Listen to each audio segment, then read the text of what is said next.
Well, good afternoon, my Spelman sisters and guests. I'm Adrienne Lance Lucas, president of the National Alumni Association of Spelman College for the Atlanta chapter, and we are so happy that you have joined us this afternoon for what is now becoming a series. This is our second annual education forum. This year's topic is addressing the inequities in our schools. And I can't think of a better way to spend our Sunday than thinking about our babies and how they are being educated and what we can actually do. So we have a phenomenal panel of experts to participate today, and they are going to be led through the conversation with us by our own Paquita Austin Morgan. And I just have to give Paquita her fair share and her fair due today. She has, this has been her brainchild. This is the second year, as I've mentioned, and she has done extensive research in working with our panelists and also speaking about the topics. So Paquita, we cannot thank you enough for elevating the chapter with topics like this and bringing them to our audience. So with that, please enjoy, fire up the chat. If you have questions, we will try to get to them the best that we can. And enjoy this afternoon. Paquita, I'll turn it over to you. Thank you so much, President Lance Lucas, for this opportunity. And as a lifelong educator, as someone that majored in education when I was at Spelman, as a parent to an African-American male who is in public school, public high school, this topic is near and dear to my heart, and it is my passion. And I would like to say greetings to all of my Spelman sisters, Morehouse brothers, and members, friends, and affiliates of the National Alumni Association of Spelman College Atlanta chapter, that community and sisterhood. This forum today is critical.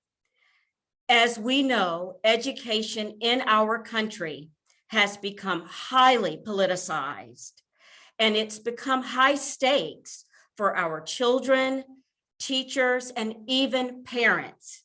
And when I speak of our children, I am not trying to exclude any groups, but I have a special interest in children that are Black and brown, children from minoritized groups, and our Black, Indigenous students of color. They face inequities and disparities as compared to their counterparts of other races and ethnicities. We know that the pandemic only widened the disparity and the issues of access and equity for many of our children. The pandemic did not start an achievement gap by any means.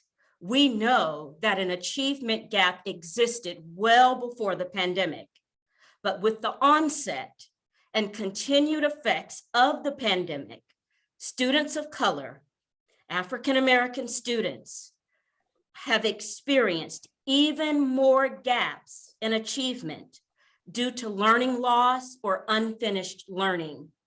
So today we are excited to have a group of dynamic educators who will address the inequities that students of color face daily in classrooms and schools. I am going to ask that each of them briefly introduce themselves, and then we will begin with our questions. So I will start with Dr. Woolfolk. Good afternoon. My name is Dr. Margot Aretha Woolfolk. I'm the Associate Superintendent in Atlanta Public Schools for Douglas and Washington Cluster Schools, and I'm also a Spelmanite, class of 1982. Thank you for having me. Thank you. Dr. Kyra. Good afternoon, everyone. My name is Dr. Kyra Caldwell Templeton. I am a Spelman graduate, class of 2004. However, I finished in 2003. So I'm associated with both classes. I am an ELA instructional coach for Marietta City Schools and the co-founder of Radiant Educational Services, LLC. Happy to be here. Thank you, Dr. Kyra. Cynthia Gunner. Good afternoon. My name is Cynthia Gunner. I'm the proud principal of Peyton Forest Elementary in Atlanta Public Schools. and I'm also a Spelman graduate, class of 1993. Thank you for having me. Thank you. Dr. Glenn, Tristan Glenn. Greetings, everyone. My name is Tristan Glenn. I'm an associate professor of special education at Kennesaw State University in the Bagwell College of Education, where I also serve as the director of the Call Me Mr. initiative here. Thank you. Mr. Trennis Harvey. Good afternoon. My name is Trennis Harvey. I currently serve as principal of Heritage Academy Elementary School in Atlanta Public Schools. I am a 1996 graduate of Morehouse College. Thank you. And last but not least, Mr. Keith White. Good afternoon. My name is Keith White. I'm Director of Multicultural Affairs at Holy Innocents Episcopal School. I am a Morehouse graduate of class of 97, though I started with Trennis and should have graduated in 96. So it's a pleasure to be here and looking forward to this conversation. Thank you. Thank you all panelists so much for your time this afternoon. I want to jump right in. And this question is for Ms. Gunner and Mr. Harvey.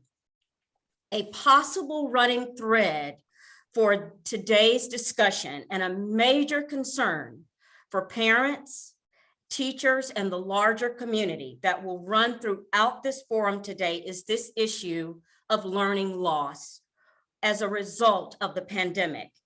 You are both principals in the Atlanta area. What do you say to parents who are concerned about severe learning loss or unfinished learning?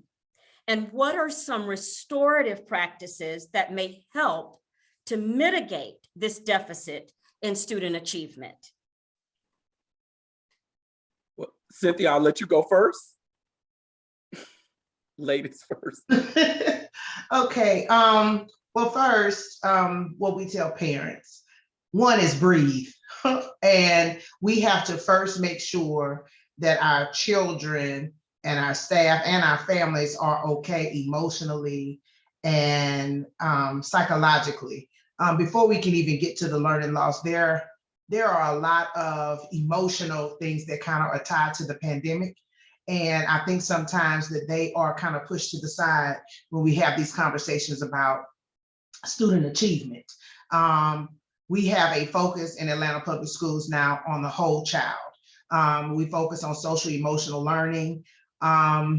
We talk about the behaviors. We have a screener that has been introduced for our students so that we can kind of target, because before any learning can happen, you have to kind of be okay emotionally. So that's where we start with parents. And we have to make sure and let them know also that the parents have to be okay. The parents were stressed out. They were trying to be the teachers and the parents and logging in and technology and all of those things really affected even the family structure. So we kind of meet them there. And then after that, we say, we're going to do this. So what we've done is educators are not strangers to spiraling, to scaffolding education. We've been doing that way before the pandemic. So what we try to explain to our parents and our families are, there is a way in which we've always done, which is teach the current standards, the grade level standards, but also spiraling with small groups. We have extended days. We have additional budget money that has come in for each school so that we can hire additional staff. And I think that the important thing that we try to tell parents, and I'm sure Trennis will agree, is that it's going to be okay. You know, it's not going to be overnight. It's not going to, there's no magic bullet for it. But I think consistent instruction, effective instruction, caring teachers, small groups, and using all of the resources that Atlanta Public Schools has and that they have dispersed to all of our schools, that will eventually kind of close that gap. But I think it's really important to note that there won't be an immediate, you know, we won't get to May and all the loss that happened, it's going to be gone. But like you said, Paquita, this has been going on long before the pandemic. Mm-hmm. And so some of the things that we do in the schools are nothing new. We've always had to scaffold. We've always had to differentiate. We've always had to put additional interventions and resources in place for our most vulnerable populations. And so now it's just doing it more consistently and being more intentional with making sure that we don't leave anyone in any gaps. Thank you. Mr. Harvey, what are your thoughts? And yes, Ms. Gunner, Cynthia said a lot of the things that I would have said, but to add to what she gave you, I would also encourage parents to find out what your child's school has in place and take advantage of some of the things that they have in place. So for example, there may be an extended day. There may be those after school tutorials. There may be clubs and extracurricular activities that lend themselves to extra practice in certain, for example, debate clubs or STEM clubs and things of that nature. See if those things are available and get the children involved in those things that are outside of just a regular day of instruction. Also, one of the things that we do, a lot of our schools, and I'm sure schools around the nation and around the city and so forth, we're Title I schools. So one of the things that we try to do is we have parent liaisons who reach out to our parents. A lot of times families don't know exactly what the school has to offer. So we have social work, we have so many things in place to help some of those outside things that impact the learning. And so we try to have parent meetings that focus on how parents can help their children at home through technology and through other avenues. We even have, I don't know if Cynthia does, but we do academic parent-teacher teams where we give the parents the materials that they need, and we teach them exactly, this is how you use this game or so forth to help with this foundational reading or math skill. So we're putting all of these things in place, not only so we can help, but so that parents understand how they can assist their children at home. Thank you so much. That is so important because I did see a question in the chat about what can parents do to assist their students, their children that will experience this learning loss, that have experienced this learning loss. I want to turn to Dr. Glenn. Even prior to the pandemic, minoritized Black and Brown children experienced inequities in school as related to access and opportunity. I heard Dr. Dana Rickman recently. I attended a session where she talked about that it's not necessarily an achievement gap, but an opportunity gap that many of our students have. So what are some ways that we revolutionize education systems and practices to assure social justice and equity for all students, but minoritized students in particular? That's a great question. And I also agree with this notion of the opportunity gap, right? And I think that in order to best understand why the educational inequities you mentioned here continue to persist and why they disproportionately impact children of color, we must engage in a process of critical analysis on schooling in America, right? Since its inception, education in America was designed to meet the needs and to educate white children and families. Since the landmark decision of Brown v. Board, public schools have been used as a vehicle to further marginalize children of color, I believe. Because while the Brown decision effectively ended school segregation, it created a pathway for several other processes that created and led to the de facto segregation children of color experience in schools today, i.e. limited access to high-level curricular courses and overrepresentation of children of color in special education settings. So these processes were a result of just a disturbing fact that while the law ended racial segregation in schools, thus opening the door for integration, it did not ensure that the newly integrated schools would make the necessary changes to their policies, their practices, their procedures required for them to effectively respond to the social, emotional, and cultural needs of this new student population. And all of us who are educators, we know the history, right? We know what happened to the educators, and particularly the school leaders of color, Black people who got lost in the shuffle and locked out of school opportunities, right? So we had our students going into these places alone with very little protection. Instead, that burden of transformation was disproportionately placed on children and communities of color in the formal mandate for them to conform and assimilate to a culture of schooling that was never established with their needs in mind. To that end, we revolutionized educational systems and practices by first recognizing that the very foundation of anti-Black policy and discourse that our current schools are built upon. In this way, I found the work of urban education scholar Michael Dumas and his work to be highly instructive. Dumas contends that anti-Blackness is so inextricably intertwined in school policy, thus inherently schools function as sites of Black suffering. Therefore, I believe to revolutionize educational systems and practices, we must first engage in the courageous and revolutionary act of creating a level of consciousness among the American political power structure that schools, as currently constructed in this country, will never work for countless children from historically marginalized communities. When we first achieve this essential objective, then we can meaningfully engage in a process of school reimagination that is inclusive of the thoughts and desires of not only representatives from the white community, but members of the communities that this current system is intentionally aiming to leave behind. Wow, that is powerful.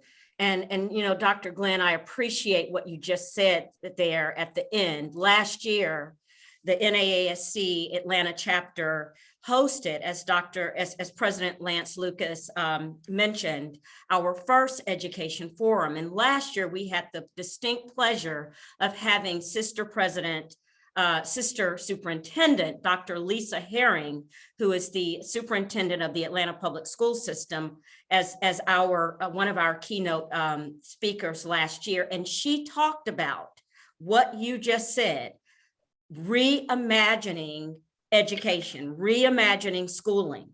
And so I want us to think through those lenses as we continue to engage and further this conversation. And I want to turn to Mr. White. Mr. White, you are, during the pandemic, there were many school closures. Public school enrollment for the state was about 36,000 students fewer than last year. The decrease was predominantly in the lower grades, kindergarten, pre-K, first grade, to bypass Georgia's traditional public schools in favor of alternative methods of education. Reports have shown that independent and private school enrollment increased at record numbers. First, have you noticed this trend? And second, as more people are vaccinated and return to school becomes more normalized, do you see those enrollment numbers increasing or declining for independent and private schools? Sure, thank you. I do see the pattern of enrollment increasing, and it has increased over the past years. My first 10 years at Holy Innocents, I was in admissions, and then previous to that, I was in admissions at a boarding school.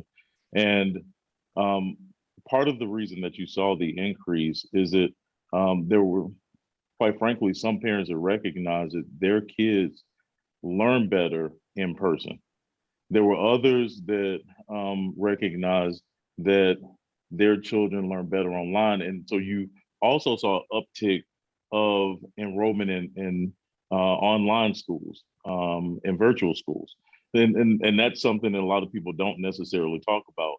And at the crux of it, what we need to do is to be able to look at, the totality of where our students are and where our families are, and look at the child and what's best for them. And so I think that you will see more families that will look at independent schools for a couple of reasons. One, smaller classroom sizes. Two, individualized attention. And that is not a good or bad. Let me be very clear in that. Public school educated and actually starting in independent schools at the recommendation of Alonzo Krim.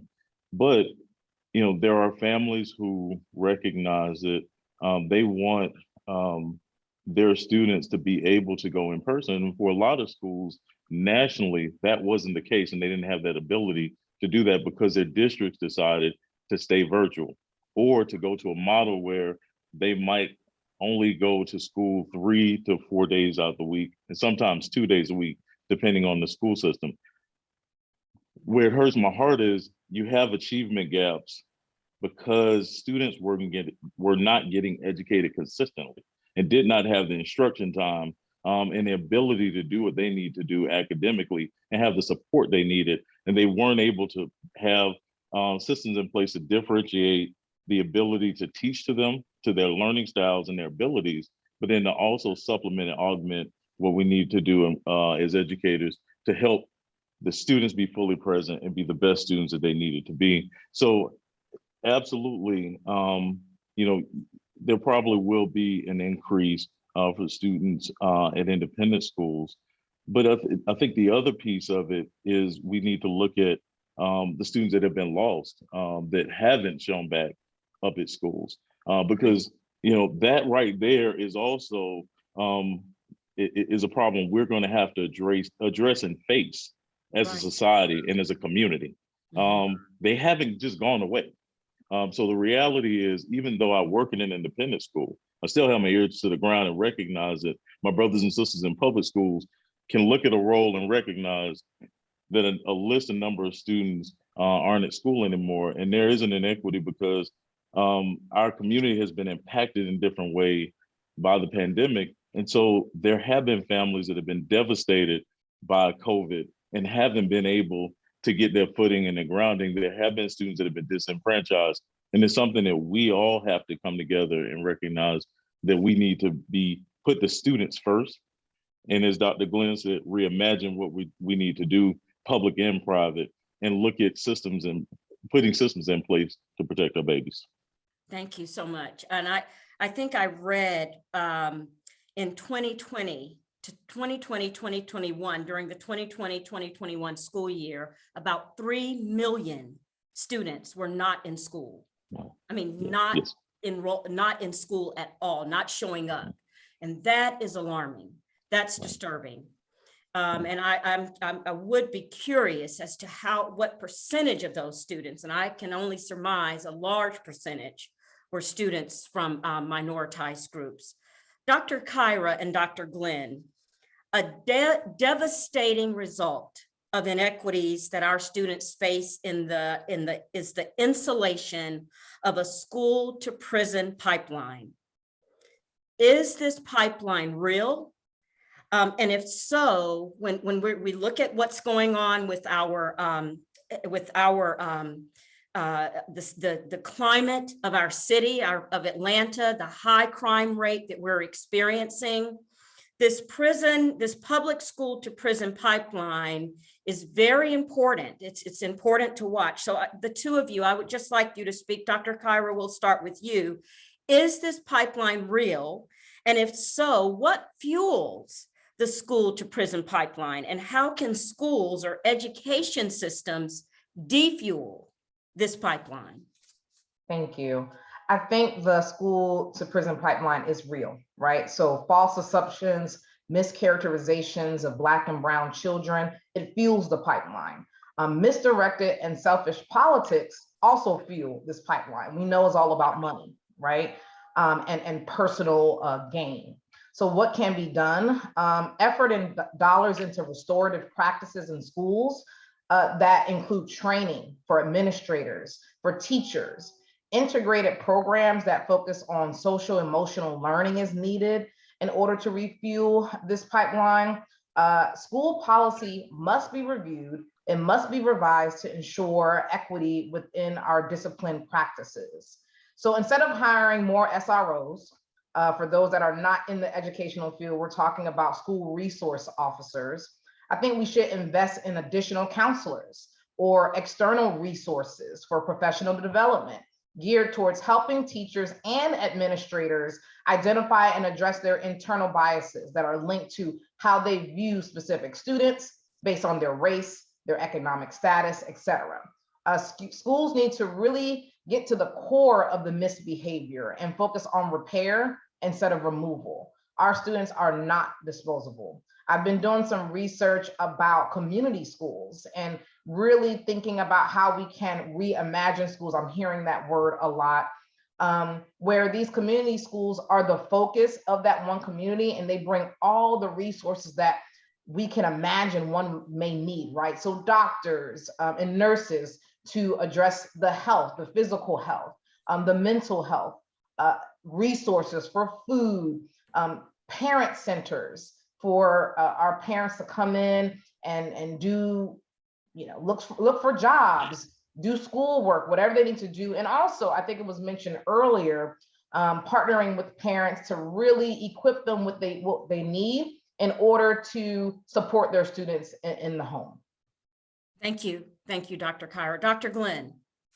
Yeah, I appreciate much of what Dr. Caldwell just mentioned, because yes, the school to prison pipeline is very real, right? And even more so, it's a very real mechanism that is fueled by many of the policies, procedures, and practices in schools. And you'll hear me speak about those three particular things quite often, right? The policies, the procedures, the practices, because that's what govern the way in which we see children, the way in which we respond to their needs, and how schools function in general.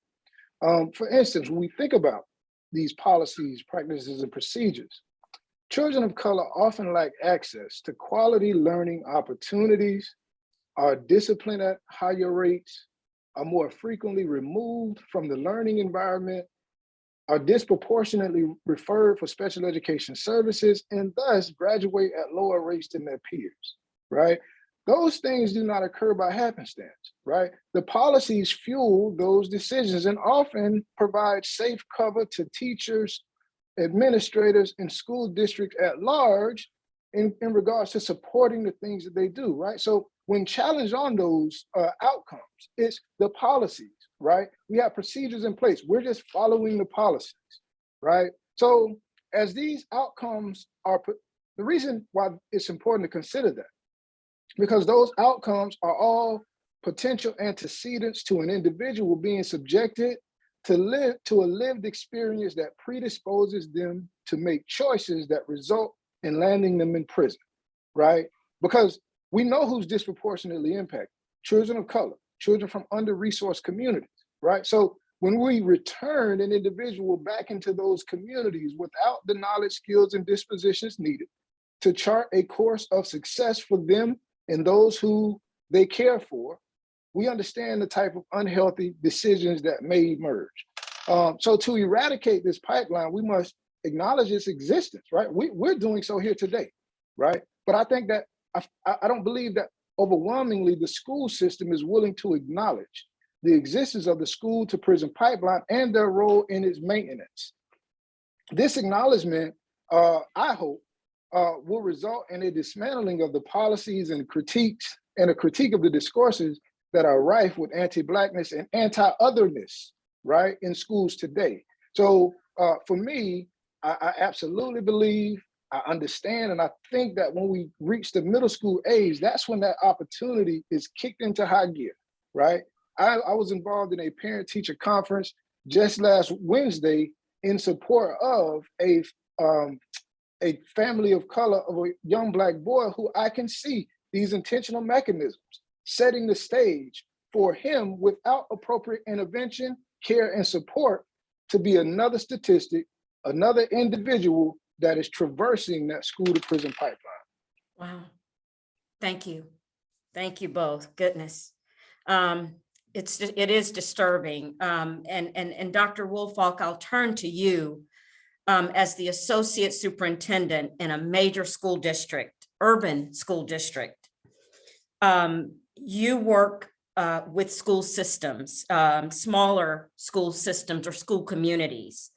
And in your work, you work in your district, there are a combination of highly affluent schools and then schools that are high poverty. Would you, Dr. Woolfolk, explain the disparities that you observe, and is the achievement gap real or apparent? Thank you very much. What I see is that in the past, and I hate to say in the past, but we have new leadership now. So when I speak about what's been given and afforded to schools on the affluent side, as well as schools who are on high poverty areas, such as the ones that I serve, the reimagining piece that Dr. Herron and her vision spoke to, where she's brought in the Equity Center, has really have us looking through a different lens, where now we're looking at not giving children equal resources, but giving children what they need in terms of equity, making sure that learning is personalized, making sure that students are exposed, also making sure that they have what's needed in terms of social emotional learning while keeping those expectations high. We want to make sure that when we're giving students in schools with high SES resources, that we're also ensuring that they're getting that quality teaching and learning, whether it's through a balance of intervention, where we know that there's some remediation, but not staying with that intervention all day, but making sure that they are also exposed and learning that tier 1 standards based instruction, and giving them exposure to experts that look like us when we're having them to work, in hands-on type of opportunities through STEM. And so even though there has been a lot of disparity, I can say that Atlanta Public Schools have us looking through a different lens now, ensuring that schools that are on the more affluent sides continue to get what they need. But the key word there is need, and where schools that are faced with high social economic status and poverty and trauma and all of those type of things, the children actually get what they need. Do I believe that there is an achievement gap? I go back to and identify exactly with what my colleague said about an opportunity gap, but I also say that it's even a lot deeper when we even talk about standards. Who wrote the standards for us? So if there's an achievement gap, the achievement gap might not necessarily be that our children aren't learning certain standards. It might be that those standards weren't written appropriately to begin with. So where lies an achievement gap? So just looking at that achievement gap in a different way for me. It's not that our children can't learn. Many times, even if they don't fare well on a standardized test, if you talk to our children, they can tell you exactly everything you need to know about what they were taught from the standards. Thank you so much, Dr. Woolfolk. And it's interesting, I work, I neglected to introduce myself.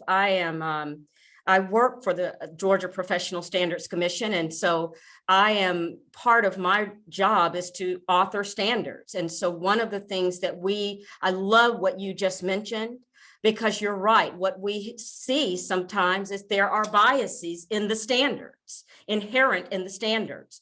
And so one of the things that we are trying to be conscious about when we author these standards and author these policies are issues related to diversity, equity, and inclusion. And so just even little nuggets of language. One word can be so off-putting. One word can really distort the meaning, the underlying meaning of that standard. So I'm so glad that you mentioned that, and thank you for your comments. Mr. White, we had a question that come in the chat about students at independent schools or private schools. How would you describe the performance of independent private schools in terms of student achievement amongst minority groups or students of color? As the Director of Multicultural Affairs, how does your role assist in making sure students of color are recruited, supported, and experience achievement? And I really appreciate that question came forward in the chat. So what do you say to parents? First of all, thank you for the question, and I would say it's a work in progress across the board. Having worked for the oldest school in the nation that was founded during the Revolutionary War, what I'm finding is that even in that situation, they didn't really get on board to doing DEI work and really looking at every student coming from every quarter to make sure every student had a voice until this century. And so if that's the case for an independent school that has the autonomy to actually do whatever needs to be done for the students that are already there, then what does that say for everybody else? The other piece is that there are some schools, based on your mission, there's schools that have a religious tie, there's schools that have an artistic tie, there's schools that have an environmental tie or global tie. The other piece is do the schools have, and as parents, you have to critically ask and look at, some of the things that sometimes parents don't know. And part of my position is to demystify all of this for as many people as possible. So does the school have a DEI person? Do they have committees? Do they have affinity groups? Are they a part of the National Association of Independent Schools? There's a local association, AAAS, the Atlanta Area Association of Independent Schools.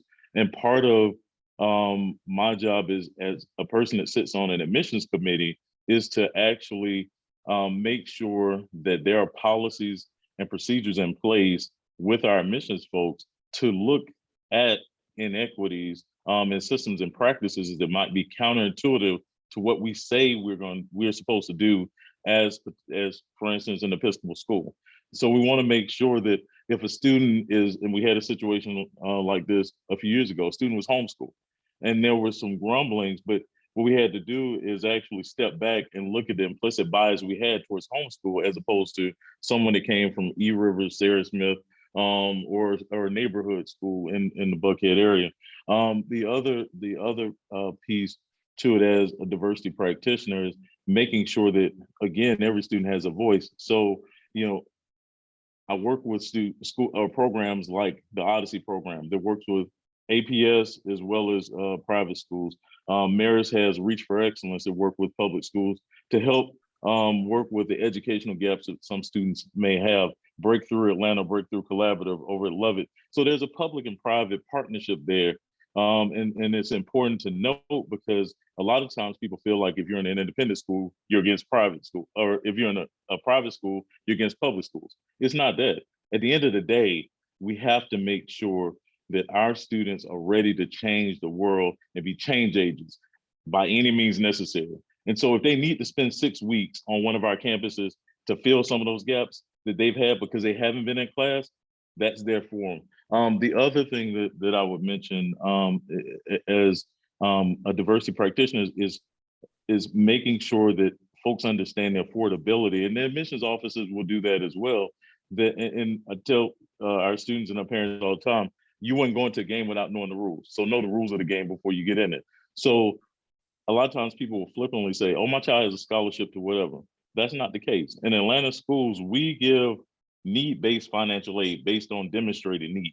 So there is money out there. So when I answered the question earlier about the increase of students going to independent schools or private schools, part of that is that more schools now are giving more financial aid because they see the need. They also are looking at, can you fully participate and be fully present while you're here? Can you, we don't want the cost of you playing on a football team or being a dance team or whatever it is to be so much that in addition to whatever the tuition is, that you're not able to participate. So there are schools and programs that will help offset those costs. So, I could go on for about 2 hours just to tell you, a lot of different things. But the last thing I will say is this.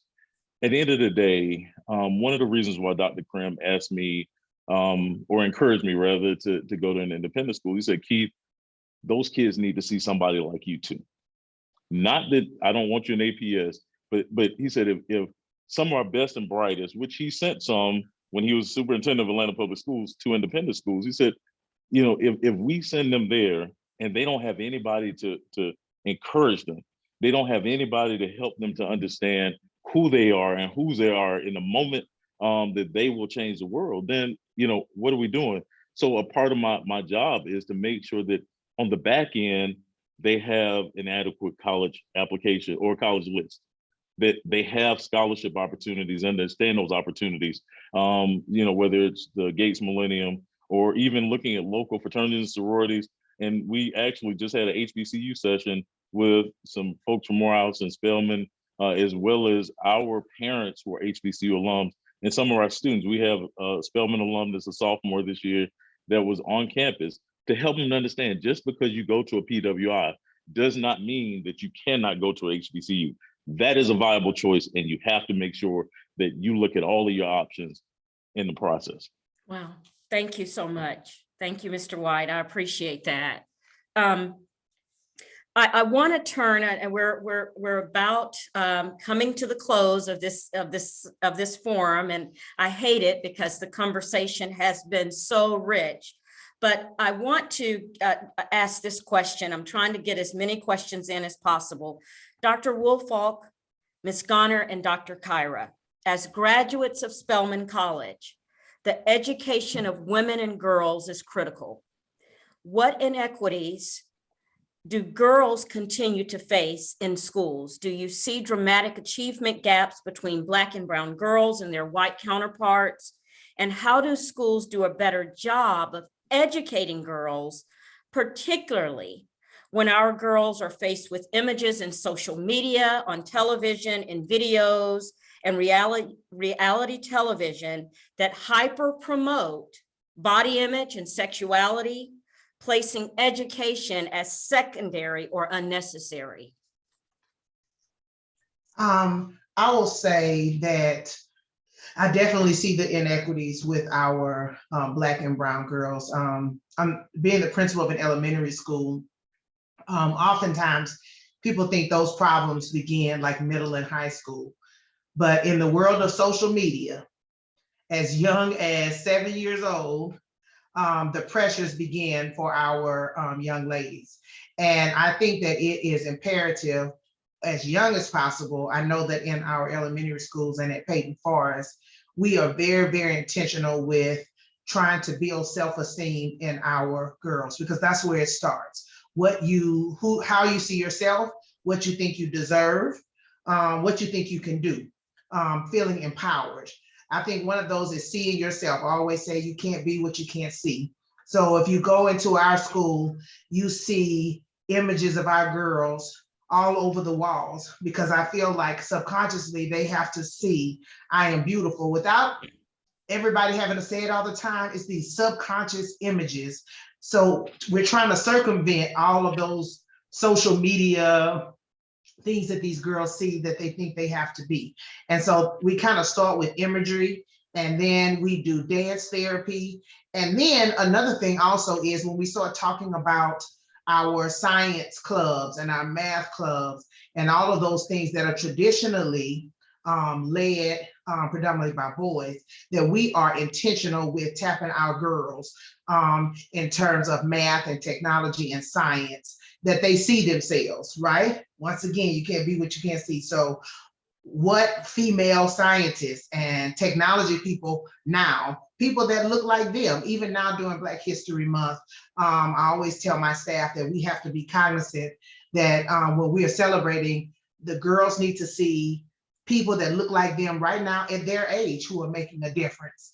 And I think that when you start seeing that things are possible, I think that inequity gap begins to close. But I think it really, really, really is going to take everyone to try to do that, because the social media, I don't think that just the public period realizes the state of emergency we have with our girls and what they think they have to be or say or do in order to be successful, leaning on their bodies and what they have on, and instead of their minds and what they can give to the world. So I think in education, it is about the structures and systems in place, but I think that there are some things that individual schools can do to try to circumvent some of those things. And that is making sure that the staff are intentional, making sure our parents understand what kind of summer camps there are, what kind of after school programs there are, the chess clubs, the debate teams, who is representing you, right? Even our hiring practices,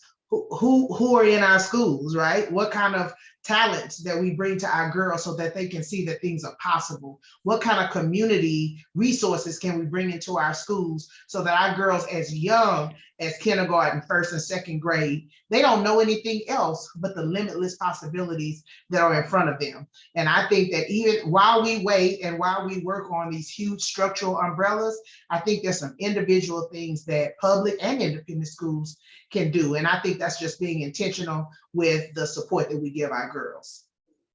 And I agree with my colleague. We have to be intentional and be in the moment. Right now, isn't this a wonderful time to have a conversation, not just with our girls, but with all students about the first Black woman being about to be named to the Supreme Court.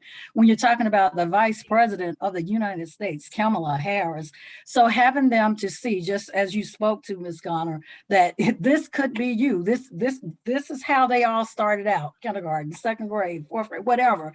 And just making sure that, first of all, that the teachers who are teaching them and all of the adults who are in front of our girls and our boys, but our girls that we're talking about right now, first of all, that children are able to have the knowledge, skills, confidence, exposure to the possibilities, whether it's in careers, being able to just know that being able to express themselves in a respectful way that show and value who they are is something that we just have to make sure that it's in the forefront every day for our children.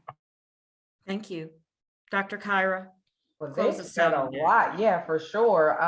I will also add, our girls of color, they continue to be classified as troubled, difficult, doing too much or being too much, right? So representation is so critical and important. I also think that we need to devise ways to offer that support through various school-based programs like affinity groups that was mentioned earlier, social and emotional counseling and mentoring. In my experience, longitudinal mentorship is most impactful, right? So you can't just go and speak to a student, not just a girl, but a student, and then leave, right? It needs to be long-term. And I think that's most impactful when it's integrated in the school day. So assigning a teacher with a group of students that they carry out through the duration of their time, whether it's high school, 4 years, middle school, elementary school, and so forth. So I think this can be done through advisory programs, also known as homeroom programs in schools, in which the teachers are assigned that group of students to meet with at a specified time during the day. I think this has been proven to be effective at the high school level. And based on my doctoral research and personal experience, high school advisories create a community of practice. It helps the students come together, they can collaborate. Teacher and student having that collective interaction is a catalyst for development and growth. And I think if we can do that and embed that within the school day, and also try to recruit, someone in the chat earlier mentioned, like, what can I do if I'm not an educator? If I'm not a parent, what can I do to support? And I think one way is getting involved in your local school district. There are various programs out there that are associated with schools that welcome outside mentorship opportunities for students. And I think that is so critical and important. The last thing I would say is, as an educator in a building, even though I do not teach students every day any longer, I think it's so important. And I always say I come to work suited and booted every day, because they need to see a Black woman, they need to see Black men dressed a certain way, carrying themselves a certain way, so they can aspire to be something, right? So we have to make sure that representation is there, and that is consistent, and that we as educators walk in the buildings and we carry ourselves in a certain way so they can aspire to be us. Yeah. Can I add something to that before we move on? Yes. I just think that traditionally, as African Americans, we have to be more intentional with what we're passing on. And what I found is, being a Spelman graduate, there are certain things we came out of school just knowing, right? And I know that as a principal, I made an assumption about a lot of things about what people know. I was just talking to some young teachers at my school the other day, and the teacher in her early 30s was flabbergasted because a young child didn't know who Aretha Franklin was. And so she was like, I cannot, she was just flabbergasted. And so then I said, you know, Toni Morrison. I said something about Toni Morrison, and the teacher said, who is that? And then I clutched my pearls. You don't know who Toni Morrison is? And so, but guess what? That's on me, right? Because I'm a generation ahead of her. And I think we need to be more intentional with making sure our girls and our young teachers know whose shoulders they stand on. And I don't think that we don't do enough of that. I think we just assume that the greatness and excellence that's in Black women is going to be communicated. But if we're not intentional with how we're doing that and when we're doing it and doing it consistently, the gaps begin. So now we have these 30-year-old young women who've been educated in college asking me who Toni Morrison is. So that made me look at my own practice to say, how can I be more intentional as a leader, not just for the students, but for my young teachers who can impart that knowledge once again to our young, beautiful Black girls. Yes, absolutely. And I appreciate what the three of you have shared. And Dr. Kyra, my son's school, they have actually just exactly what you said. They've created somewhat of these learning communities by restructuring homeroom, and so that those teachers extending the time so that those teachers can engage more with those students, get to know them better. So it's not just checking attendance, or, you know, it really is a deeper dive into who they are as individuals, and an opportunity to address some of the issues that they face, as opposed to, again, I know when I was in high school, homeroom was really just a time for them to check attendance and, you know, do a few housekeeping rules and then, you know, move on to the next period. But I do see that that is occurring in many high schools. You all ladies, you mentioned girls, and I think someone mentioned the images that they see, who they see in their classrooms. And we know that I'm a former teacher, and I think in my entire time of when I was a student in school, I think I had one male teacher. Yeah. Well, no, I did have two males. I had one white male and one African-American male. And when I started teaching, there were no males in my building initially. They're all females. So I want to turn to, and we're coming to the end. I'm going to ask this question. We'll take one more question, and then we're going to go to our chat. We've tried to embed some of the questions from the chat throughout, but we do want to make sure we honor that your comments and your feedback and your questions. But I want to say turn to Dr. Glenn, Mr. Harvey, and Mr. White. Statistics say that less than 7% of teachers are men. Those statistics to me are alarming. As the mother of a 15-year-old African-American son, that's alarming. What messaging in society discourages males from pursuing careers in education? And do Black male students continue to lag behind their other groups because of the fact that they don't see those Black men in front of them? Gosh, I think the messaging is clear, right? That if you're not, as a Black male, if you're not extraordinary in things outside of the classroom, then you need not apply, right? A part of the problem with the messaging in society relative to Black males is that it presents extremely limited depictions of success that are being provided for our young Black men, right? With just a cursory scan of the news and other media outlets, a young Black boy could be led to the unfortunate conclusion that his only shot at success comes through sports, entertainment, and culture.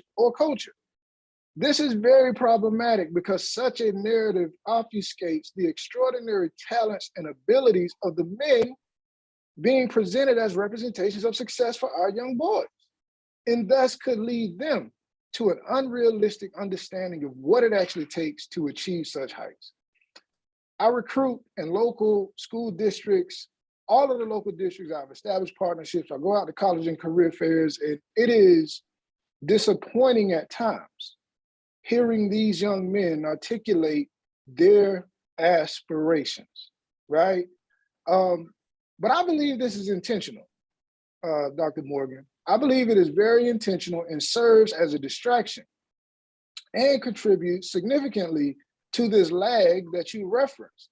Because what we end up pursuing as young Black boys is something that is more of an illusionary dream than a reality.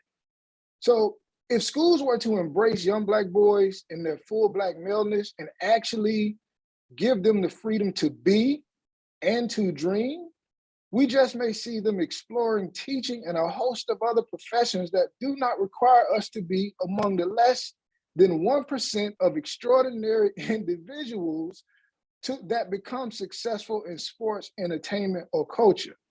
However, to achieve this, schools must first commit to doing many of the things, all of the things that we've discussed here today, right?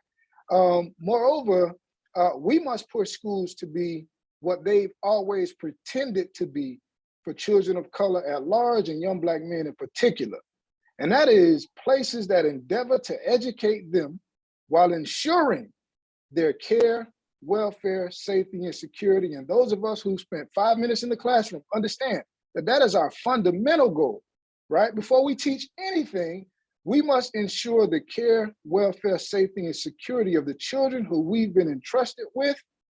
But we failed and we continue to be derelict in that duty when it comes to children of color and Black boys in particular. Wow. Mr. Harvey, Mr. White. Yes, so Dr. Glenn said some great things that I totally agree with. It's the subliminal messages, like Dr. Glenn was saying. I mean, what do everyone, at the end of the day, everyone aspires to, let's say, get the money. You know, that's what we think about. That's what our kids are thinking about. And what they see is, we don't know if it's real or not, but they see a rapper with all these gold chains, with this nice car that may have been rented, you know, and that's what they see. A lot of our young boys see as success. They see the athletes and they see that it's success. Just about me. Now, I grew up in a household with educators.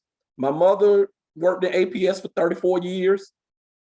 By the time I was in high school, my sister was an APS teacher. So I was just around educators. I even married an APS teacher.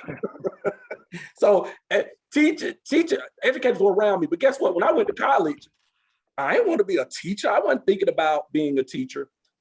What got me into the profession and to join the education department was I was recruited. There was an actual recruitment for mentoring over over in Harris Homes. Anyway, one of the elementary schools in Harris Homes. Morehouse Mentoring Program. Yes, that's it. You are correct. And so I just stepped out on a limb. You know what? Let me help some young elementary kids. And when I got in there, I actually loved it. So, and that's when I decided, you know what? Education is where I want to go. This is what I want to do for a living. And so recruiting just to get some of our Black males into that mentoring, our young Black males into that mentoring, they may find out that this is something I want to do. And actually it is a lucrative, endeavor in terms of, the things you can do outside of the education field, outside of just being in your school. You're not only taking care of yourself financially and your family, but you're also the impact that you're having on this world, the impact that you're having in your community. And I tell anyone, any young Black male that talk about, well, I want to do this for my career, go into teaching. That education is one of the greatest things that you can do for anyone that wants to have an impact on their community. And the other thing I do is I actively try to recruit males, but it's funny because I have 2 of my male teachers are ex-NFL players. They played in the NFL. Wow. And so one of the things that, they always point out was my NFL career was 3-4 years. Mhm. Mhm. And this is where, this is even more fulfilling than what I did for those 3 or 4 years. And so our children, our young Black boys getting to see that, yeah, they were able to be one of the 1% that made in the NFL, but look where they are now. Look what they are doing now. And this is probably more rewarding and having a bigger impact on society than their 3 to 4 years playing professional sports. Okay. And Mr. Yeah. White, quickly, would you Yeah, kind of quickly. close that discussion out? Absolutely. I think you had the social pressure and the pay, but I think to my colleagues' point, programs like Call Me Mister, like the Institute for Recruitment of Teachers, that are identifying and recruiting and helping uplift students to help them to understand what they're getting into and how they can thrive, and giving them support through the process. Because a piece and part of it is young educators, when you walk into a classroom, you want to change the world and realize there's systems and structures in place that are counter to everything you want to do, and to help to help the kids that are in need. The other piece is also helping our young men understand the nobility of being an educator and the social capital you have. No, I'm not an NBA player. No, I'm not an NFL player. Play college football, and that's great. But the reality is I probably help more lives being an educator than in any other profession. So, with that, yeah, it may not be cash money, but this is my ministry in a whole nother way. And that's my platform for being able to help our community. And I think the last thing I would say is, it is important for us as brothers to help recruit and guide folks, but we also have to help our sisters who have boys to understand that this is a noble profession that they can go into and to see themselves in this profession. Thank you so much, Mr. White. I appreciate that. My father is of course, has passed away, but he was an educator. And I think, and my mom as well was an educator. And so, I like you, Trennis, I was exposed to education very early on and chose that route, and I don't regret it at all. We are, unfortunately, panelists, out of time. We've come to the close of this hour. I do want to give each of you an opportunity to make some closing remarks, but I want to, and to our attendees, thank you for attending. We have tried to answer your questions throughout. There was one question about what can this chapter do to support some of the schools that are represented. We are actually, the NAASC Atlanta chapter is actually in talks and has been in talks with Cynthia Gunner, our principal here on the panel, and we are about adopting Peyton Forest as a school for our chapter. Yes, and she and I have had a great conversation a couple of weeks ago, and so we are this committee, the advocacy committee, led by Kayla Thigpen and Terry Thompson.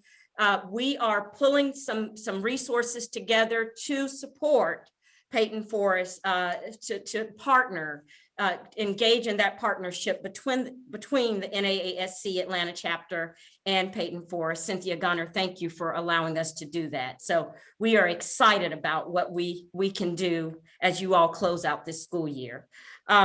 President Lance Lucas, I will turn it back over to you.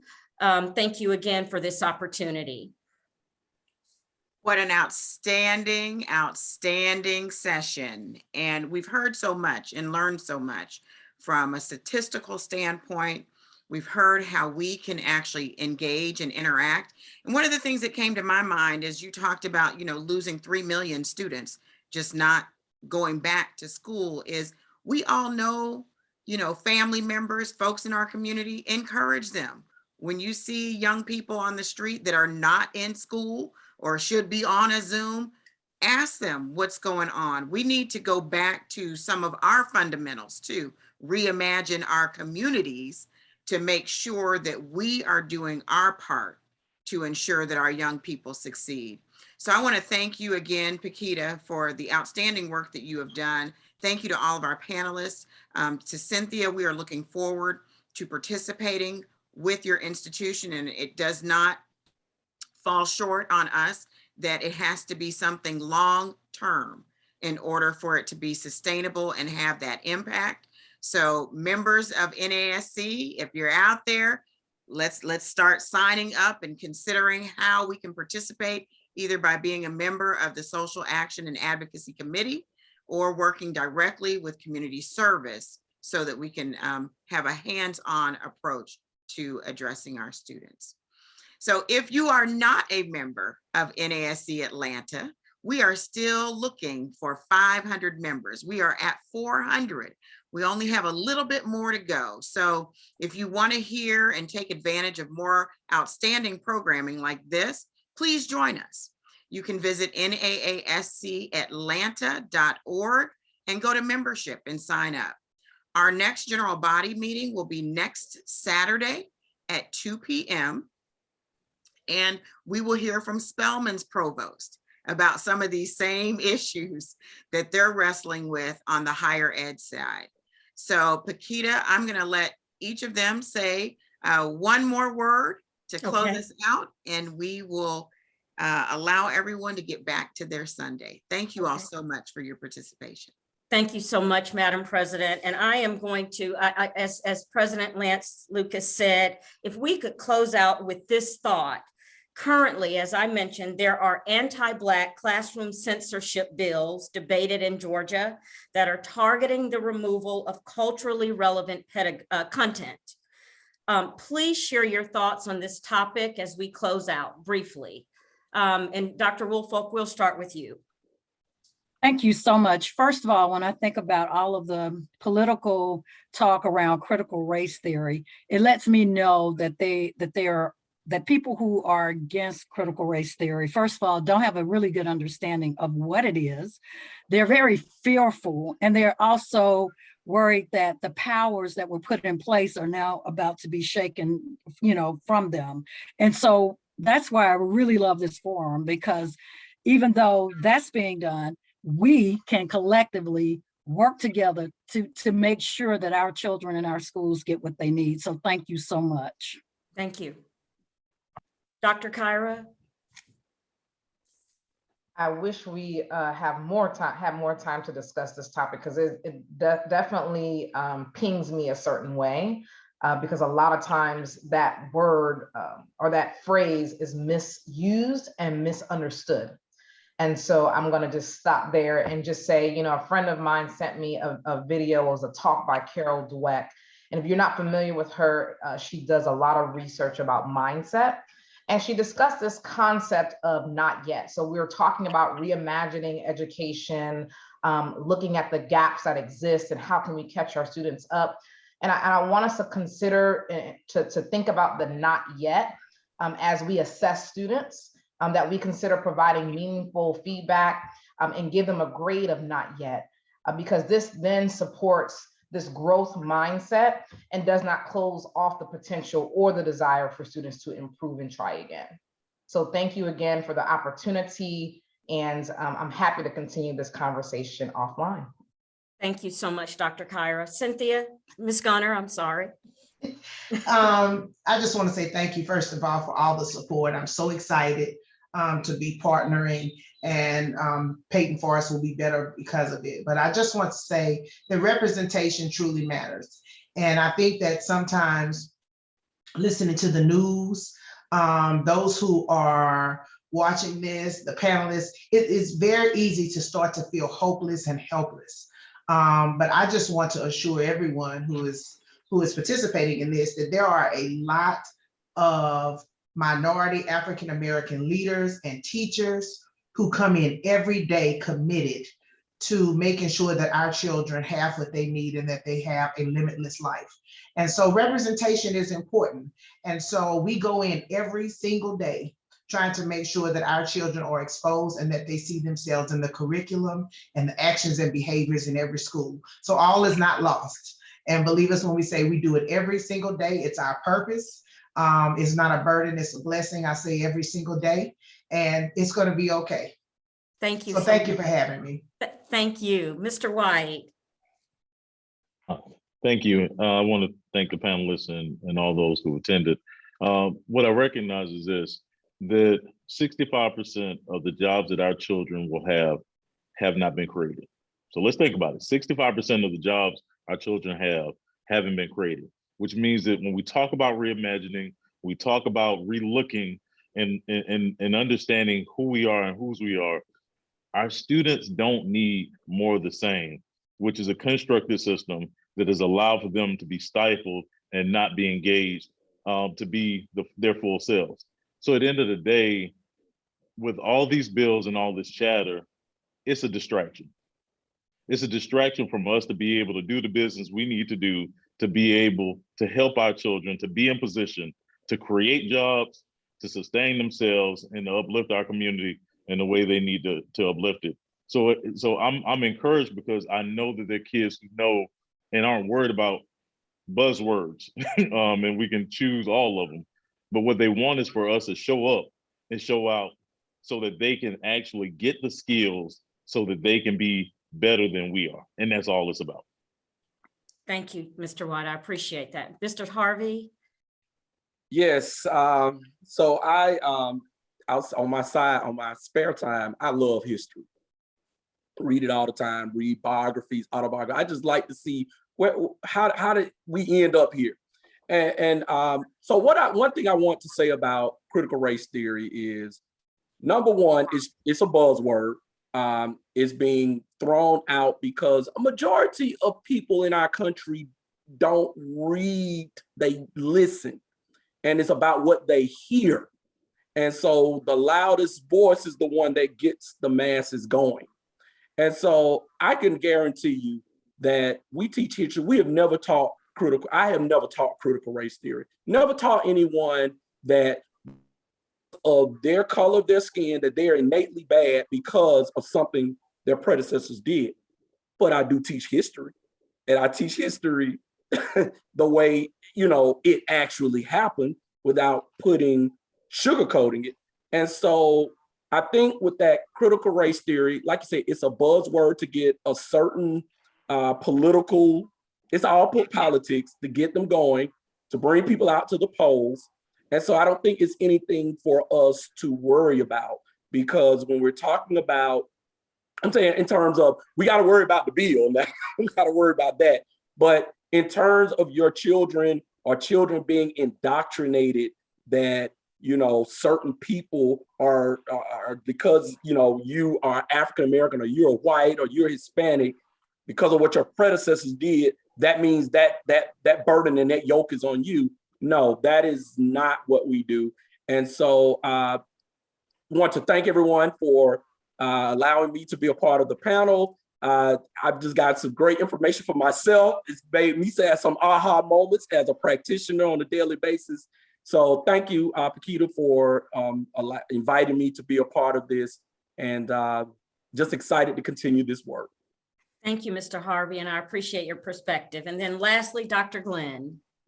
Yes, first of all, thank you, Dr. Morgan and President Lucas, for convening such a distinguished panel. I appreciate the thoughts, ideas, and comments of all of my fellow panelists. This has been completely edifying and a good way to spend a Sunday afternoon. So in response to this final question in regards to the current bills that we see percolating, not only in this state, but across the nation in certain states, particularly in the South, I think what we have to do is just be honest, right? Like this is not an intellectually honest and good faith effort aimed and led by the politicians who guide it, right? I think we also have to realize what critical race theory is and what it is not, right? It is a framework that emerges out of the law field under the development of Derek Bell. And essentially what he's saying is that inequity based on race is permanent, systemic, and endemic to the laws that govern our society. Period, full stop. As my brother Mr. Harvey just said, we're not teaching that in schools. What we are teaching is a much more robust and inclusive telling of our history that ultimately, if we are presenting it in the way that it should be taught, it will awaken the sleeping consciousness that exists within some of their children, that this world has not been structured in a way that it lives out the true principles and values of our country. That is the fear that exists, right? The fear is not that the things that we're doing are not correct. The fear is that they will be manifested in that way and their children will begin to see. So what we see is happening is, I think about this a lot because I am a professor and I actually develop and teach a course that attends to race or issues of diversity, equity, and inclusion. So what's happening is these children are returning home and they're engaging their parents and grandparents and others in very uncomfortable conversations.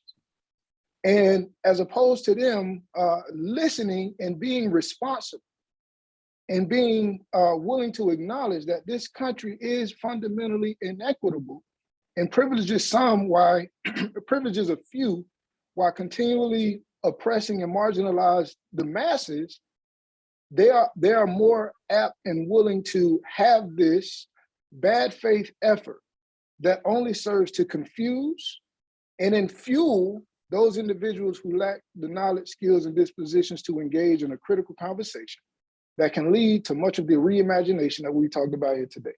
So I think that essentially we just have to acknowledge that this is not a good faith effort, but it is an effort that we all must mobilize and be prepared to respond to, right? So yeah, I'll just leave it at that. I can continue to go on and on about this. This is something that I unfortunately live in and think quite deeply about, and I'm passionate and caring about. So as other colleagues have said, I'm open and willing and interested in carrying on the conversation to others who are like-minded and committed to improving the educational outcomes of the children who need it most.